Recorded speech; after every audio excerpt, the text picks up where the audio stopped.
میں نے بہت دوڑ دھوپ کی تو سپریم کورٹ ہائی کورٹ کے فیصلہ جات 2006 سے 2008 تک جو ہو چکے ہوئے تھے 9 سال ان فیصلہ جات پر عمل درآمد میں ہوا، کیونکہ میری اپروچ نہیں تھی، ورنہ تو 1 گھنٹے میں عمل ہو جاتا ہے. ایسی بھی مثالیں موجود ہیں. آپ واحد ایس پی ہیں آزاد کشمیر کے جو ایس پی بن گئے، لیکن ایس پی ریٹائرڈ ہونے کے بعد ایس پی کے اختیارات ملے آپ کو 10 سال بعد؟ اختیارات نہیں بلکہ استحقاق ملا. اختیارات پہ تو ان کی جنگ تھی کہ اس کو اگر رکھا گیا تو ان کو خط پتہ نامعلوم ہے ان کے کیا الرجی تھا کہ وہ مجھے بطور ایس پی شاید دیکھنا نہیں چاہتے تھے، شاید ان کو یہ خدشات سے شاید اس سے آگے نہ چلا جائے، کیونکہ بندہ جتنا ہوگا دیکھیں نا یہ کچھ مشکلات ہوتی ہیں. ٹھیک ہے، وہ جس وقت آپ کو کسی اسائنمنٹ آپ کو ملے گی، اگر آپ اچھا کو کام دکھاتے ہیں تو ڈپارٹمنٹ کے اندر انعامات مل جاتے ہیں، اگرچہ مجھے تو کبھی نہیں ملے تھے، کیونکہ ہر پھول کی قسمت مکان حاضر ہے، کچھ تو کھلتے ہیں مزاروں کے لیے. آپ کو ڈی آئی جی ریٹائرڈ ہونا چاہیے تھا اصولی طور پر.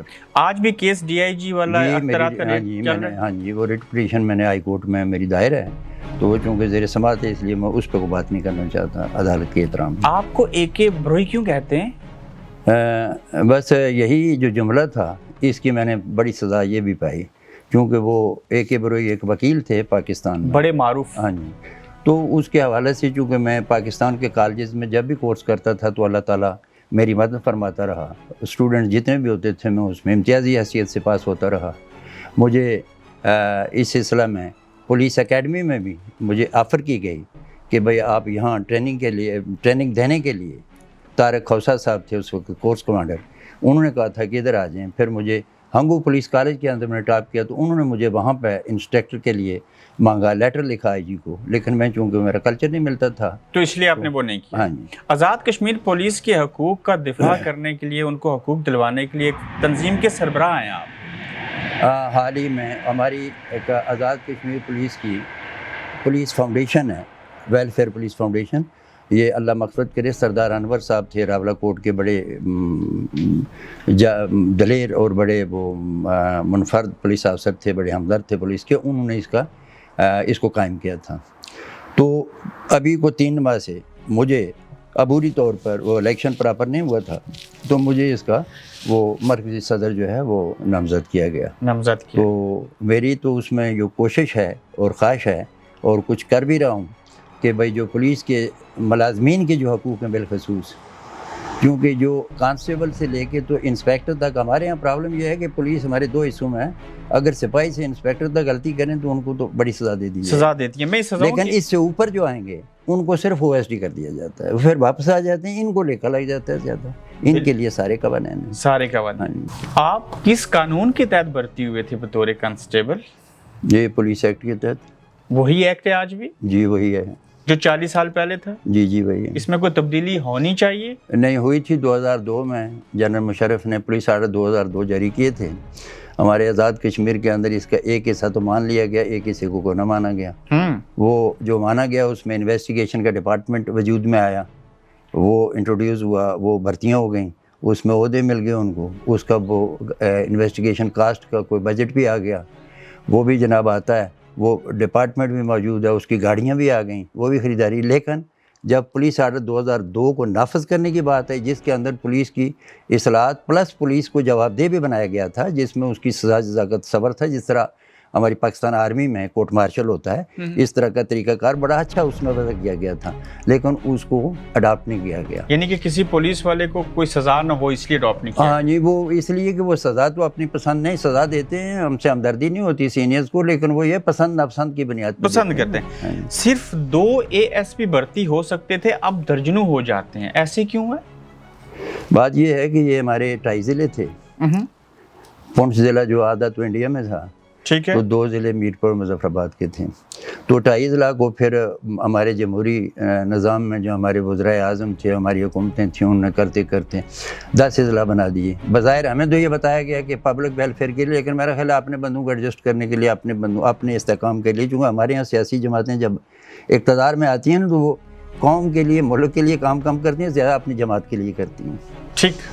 تو اسی بنیاد پہ انہوں نے اپنے بندے شندے ایڈجسٹ کر لیے. چلو ان کی تعریفوں کے لیے بندے ہو گئے، ان کو پروٹیکشن کے لیے پروموشن بھی ہو گئی، وہ ظاہر ہے. تو وہ جو تھے نا اس طریقے سے یہ ہماری پولیس میں 73 سے قبل 3 SP ہوتے تھے، 1 IGP. موجودہ وقت میں 26 SP ہیں, یہ میں آپ سے پوچھوں گا چیزیں. ایک ایڈیشنل آئی جی ہیں اور ایک آئی جی ہیں اور 9 DIG ہیں. ٹھیک ہے. CSS کے ایگزام کے بغیر یہ DSP کے بجائے جو لوگ لگتے ہیں ان کو ASP کلوا سکتے ہیں؟ یہ سوال آپ نے بڑا لیگل کیا ہے، تو میں اس کا جواب اس طرح دوں گا کہ جی میں آتا ہے کہ لگا دوں گا کوہ طور کو، پھر خیال آتا ہے کہ موسیٰ بے وطن ہو جائے گا. یہ سب مجھ سے ناراض ہو جائیں گے. سوال آپ کا بڑا قیمتی ہے. صوبہ جات کے اندر DSP بھرتی ہوتے ہیں، پنجاب میں بھی دوسرے صوبوں میں وہ DSP کہلاتے ہیں. جو ASP ہوتا ہے وہ بیسیکلی تو یہ ہوتا ہے کہ وہ CSS کرتا ہے، وہ سینٹرل اس امتحانات میں پاس کرتا ہے تو پھر ہو جاتا ہے. ہمارے یہاں تھوڑا سا ایک اسکوپ ان کو ہے کہ آزاد جموں کشمیر کی جو حکومت ہے اس کے اندر پہلے تو DSP ہوا کرتے تھے، اس وقت تو پہلے نان انٹروڈیوس ڈائریکٹ ہوتا ہی کوئی نہیں تھا.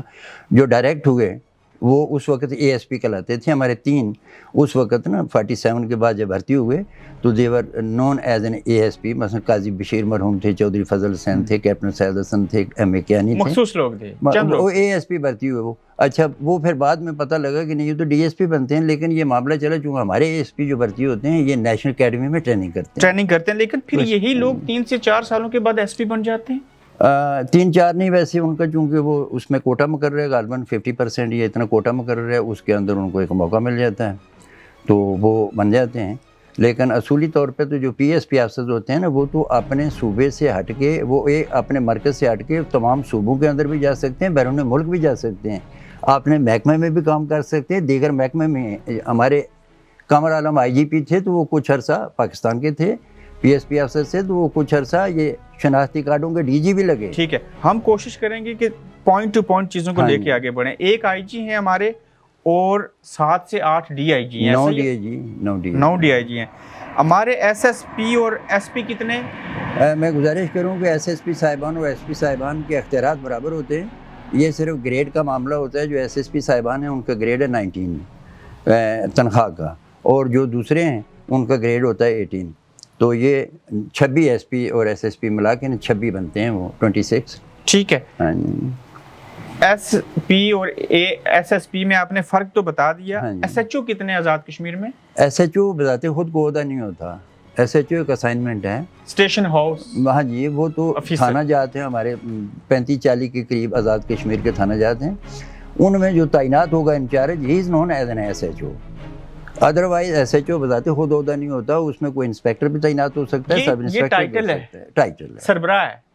ہے. ایک تھانے کے اندر کتنی نفری ہونی چاہیے کم از کم؟ نفری ہونی چاہیے یا ہے؟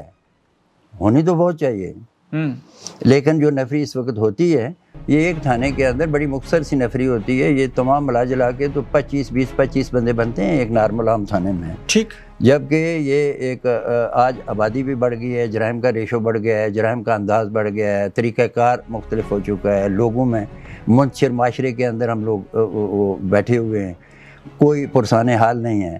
صورتحال یہ سیاسی پریشر بڑا ہوتا ہے پولیس کے اوپر. ٹھیک ہے. تو ایک تھانے کے اندر ماہانہ کتنا پیٹرول ملنا چاہیے پولیس کو؟ یہ تو اس تھانے کی جرائم کے اعتبار سے، چونکہ پولیس والے گشت کرتے ہیں، کم از کم 500 لیٹر ملنا چاہیے. 500 یا جتنا اس کا لگے، ایمانداری کے ساتھ جتنا خرچہ ہے 300 سے زیادہ ہی لگتا ہے. جب آپ SHO تھے آپ کو محکمہ پیٹرول دیتا تھا؟ میں اپنی حد تک جو آپ سے گزارش کروں،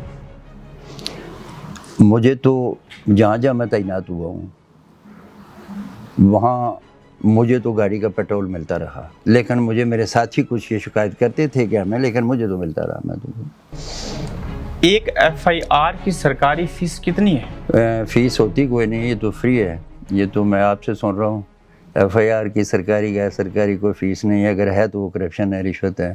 ہمارے ہاں تو کم از کم 10,000 سے لے کے لاکھوں روپے FIR کاٹنے کے پیسے کیوں لیے جاتے ہیں؟ یہ کہا جاتا ہے، لیکن آج تک کسی سائل نے اس کی شکایت کر کے تو اپنے عائد کردہ الزام کو ثابت کرنے میں کوئی سائل ناکام رہا. کچھ ہمارا سائل کے پاس کون سا قانون ہے، لا ہے جس کو وجہ بنا کے رشوت FIR کاٹنے کی جو لے اس کو عدالت میں لے کے جاؤں؟ ہاں یہ بات تو ہے. یہ کچھ مسائل ہمارے ہیں، تو اس سلسلے میں یہ کوئی ہمارے ڈپارٹمنٹ نے پراپر طریقے سے تو نہیں، لیکن اتنا ضرور کیا کہ یہ کچھ ابھی جو ہمارے موجودہ IG ہیں انہوں نے یہ کہا ہے کہ بھائی لوگوں کے ساتھ میل جول رکھیں، پالیسی بنائیں تاکہ لوگ قریب، لیکن وہ قریب ہونے کے لیے تو ایک پوری پالیسی کی ضرورت ہے. پالیسی چاہیے. انویسٹیگیشن فنڈز ملتے تھے آپ کو؟ نہیں، انویسٹیگیشن فنڈز تو نہیں ملتے تھے، البتہ وہ انویسٹیگیشن کا ڈپارٹمنٹ قائم ہوا تو اس کا انویسٹیگیشن کاسٹ سنا ہے، مگر میں کم از کم انویسٹیگیشن کا ڈی ایس پی بھی رہا، باغ میں رہا، اور یہ ادھر میرپور کے اندر بھی میں نے تو نہیں دیکھا۔ نوکری کرنے والے پولیس افیسر کی کوئی سیکیورٹی ہوتی ہے، کوئی تحفظ ہوتا ہے اس کو؟ کاغذی تحفظ ہوتا ہے، لیکن اپنا تحفظ خود ہی کرنا ہوتا ہے، بلکہ وہ اگر فرض کر لیں کہ صاحب اوپر ناراض ہو گئے ہیں، خاص طور پہ سپاہی جو تو اس کا بیڑا غرق۔ بیڑا کیا، اس کی ماں مر جائے اس کو چھٹی نہیں ملتی، باپ مر جائے چھٹی نہیں ملتی، غیر عضو نوکری سے ڈسمس ہو جائے، انکریمنٹ بند ہو جائیں گے، وہ سیاستدانوں کے پاؤں پکڑے گا، 6 مہینے ان کے گھروں میں دھکے کھائے گا، ان کے آستانوں پہ سلام کرتا رہے گا، پھر جناب صاحب راضی ہوں گے، پھر جناب وہ نہیں جی نہیں کہتے جائے گا، پھر سروس ٹیبل میں جائے گا۔ ٹھیک، پھر جناب یہ میں آؤں گا اس موضوع کے اوپر۔ اگر ایک پولیس افیسر زخمی ہو جائے تو اس کی دیکھ بھال کون کرتا ہے، پیسے کون لگاتا ہے، علاج؟ اگر تو پولیس افسر ہے نا، پھر تو اس کا سب کچھ ہو جائے گا۔ وہ پولیس کا کانسٹیبل ہے تو جو 4 دن اس کو دیکھا جائے گا، پڑا ہوا ہے اسپتال میں، اپنی بات آپ ہی کرے گا، کوئی تھوڑا بہتا کو دے دیا جائے گا، اچھا جی چلو وقتی طور پہ فوٹو سیشن کے طور پہ۔ راجہ صاحب آپ کے نزدیک افیسر کس کو کہتے ہیں؟ افیسر سے مراد یہ ہے کہ جو کچھ افسر بھی بیچارے جو ہیں وہ بھی سپاہیوں کی طرح زندگی گزارتے ہیں، تو کچھ جو ہے نا وہ چھوٹے افسر ہو کے بھی بڑے بن جاتے ہیں، جو کو مقبول نظر جو ہوں ان کو تو سب کچھ۔ لیکن ہر پولیس والا تو افیسر کہلانا چاہیے نا؟ کاغذوں میں پولیس رول میں ایسا ہی ہے، پولیس رول میں پولیس افسر ہی کہلاتے ہیں سبھی، لیکن ہم اس کو آگے نا تقسیم کرتے ہیں۔ اردو میں ہم کہتے ہیں ماتحتان اعلیٰ اور ادنیٰ، اور انگریزی میں کہتے ہیں لوور سبارڈینیٹ اور اپر سبارڈینیٹ۔ ٹھیک ہو گیا۔ پولیس کے لیے کوئی خاص اسپتال ہے اپنا الگ سے؟ آزاد جموں کشمیر کے اندر تو کوئی اسپتال پولیس کے لیے انٹروڈیوس نہیں ہے، اور کبھی کسی نے کوشش بھی نہیں کی۔ کوئی ایسا بے رحم آدمی آئے گا جو ان کو اسپتال بنا کے دے علیحدہ سے؟ مجھے لگتا ہے یہ کچھ چاپلوسی سے ہٹ کے میری موجودہ آئی جی پی سے ملاقات ہوئی ہے، ابھی جو 2-3 مہینے ہوئے ہیں تو آئے ہیں، تو وہ گزشتہ دنوں میں انگلینڈ آنے سے قبل میری میرپور ان سے ملاقات ہوئی، تو مجھے ان کی گفتگو سے لگ رہا تھا کہ وہ پالیسی میکر ہیں، ان کے اور وہ کچھ کریں گے۔ شاید اگر ان کو موقع دیا گیا ہے، شاید وہ رہے تو پھر وہ کچھ کریں گے۔ محکمہ پولیس کے اندر کام کرنے والے میرے نزدیک تمام لوگوں کو افسران کہنا چاہیے، اور ان افسران کی اولادوں کے لیے کوئی خاص سکول ہے جہاں وہ پڑھ سکیں؟ نہیں، بالکل ایسا کوئی نہیں ہے، بلکہ یہ ہماری میں پولیس فاؤنڈیشن میں گیا تھا تو میں نے کوشش کی تھی کہ نیشنل پولیس فاؤنڈیشن سے رابطہ کر کے اسلام آباد والوں سے کہ آزاد کشمیر کے اندر کوئی نیشنل پولیس فاؤنڈیشن کی طرف سے سکول بنوائے جائیں، لیکن آزاد کشمیر میں موجود پولیس افسران جو اتھارٹیز تھیں انہوں نے اس پہ تعاون نہیں کیا تھا۔ یہ محکمہ پولیس کے جو مسائل میں آپ کے سامنے رکھ رہا ہوں، ان کو حل کرنا حکومت کی ذمہ داری ہے یا اس محکمے کی کوئی ذمہ داری ہے؟ اب یہ مسائل کا پتہ لگے، کچھ تو محکمے کی ذمہ داری ہے، کچھ حکومت کی ذمہ داری بنتی ہے۔ حکومت تو محکمہ پولیس کے مسائل میں تو وہ زیادہ نہیں۔ یہ محکمہ پولیس کے اندر جو ہے وہ گروپنگ کیوں ہے؟ ہاں، یہ ایک بڑی ہماری بدقسمتی ہے، گروپنگ۔ دیکھیے بات یہ ہے، جب انسان کائنات بنا نا تو 2 باتیں آئی تھیں۔ کائنات کی تخلیق سے قبل ایک گناہ ہوا تھا جس کو کہتے تھے کہ میں بڑا ہوں، میں بہتر ہوں۔ شیطان نے کہا تھا کہ کائنات بنا رہے ہیں تو میں آگ سے بنا ہوں، تو یہ مٹی سے بنا ہے تو میں بہتر ہوں اس سے۔ ایک تو یہ گناہ ہو گیا، اور دوسرا جو گروپنگ کی بات آپ نے کی ہے، اللہ پاک فرماتے ہیں قرآن پاک کے اندر یہ تصدیق ہے کہ دنیا میں پہلا قتل ہی بھائی نے بھائی کا کیا تھا، ایک حرص کی بنیاد پہ کہ میں اس سے آگے چلا جاؤں، میرا استحقاق زیادہ بنتا ہے، اس کا کم بنتا ہے، اسی بنیاد پہ بھائی نے بھائی کا قتل کر کے تعارف کروایا تھا۔ یہ گروپنگ جو ہے، یہ ایک تو انسان بنیادی طور پہ خطا کا پتلا ہے، اس کی تصدیق تو قرآن پاک سے ہوتی ہے۔ اور کچھ ہمارے ہاں گروپنگ کا یہ معاملہ ہے کہ ایک سے ایک وہ جس طرح ہے کہ میں بہتر ہوں، میں آگے ہو جاؤں ایک دوسرے کو۔ گروپنگ کا عالم تو یہ ہے کہ ہمارے ایڈیشنل آئی جی سردار فہیم احمد خان، وہ انتہائی قابل پولیس افسر اور بڑے رحم دل، اور بڑا ان کے اندر ہے کہ وہ ملازمین کی بڑی ویلفیئر کرتے تھے، وہ بڑا ویلفیئر، لیکن ان کو جناب اس کی یہ ہوا جتنا عرصہ ان کی ملازمت رہی ہے، ابھی تھوڑی ملازمت رہ گئی ان کی، تو ان کو زیادہ عرصہ یا تو OSD رہے یا پھر UN میں چلے جاتے رہے۔ ایڈیشنل آئی جی فہیم عباسی صاحب کی بات کر رہے ہیں۔ جی، تو ان کو زیادہ سے زیادہ انہوں نے کوشش کی کہ بلکہ اس حد تک ہوا ریسنٹلی، میں اسی حوالے سے آپ سے گزارش کروں، میری آئی جی صاحب سے ان سے بات ہوئی، یہ اب آج سے قبل 2 سال 2021 میں فہیم صاحب نے کوئی 4-5 کانسٹیبلان بحال کیے وغیرہ رہے، تو ان کو کہا ٹھیک ہے، وہ صلہ رحمی ان کی ایک عادت تھی، میں بھی گیا، ایک میرے ساتھی ابرار حیدر SP بھی گیا، میں نے ایک ریکویسٹ کی، انہوں نے کہا ٹھیک، ری انسٹیٹ کر دیے۔ ایک سال انہوں نے نوکری کی، تو اس وقت کے آئی جی پی وہ ٹرانسفر ہو کے چلے گئے، ان کی ٹکراؤ، یہ جو گروپنگ کی بات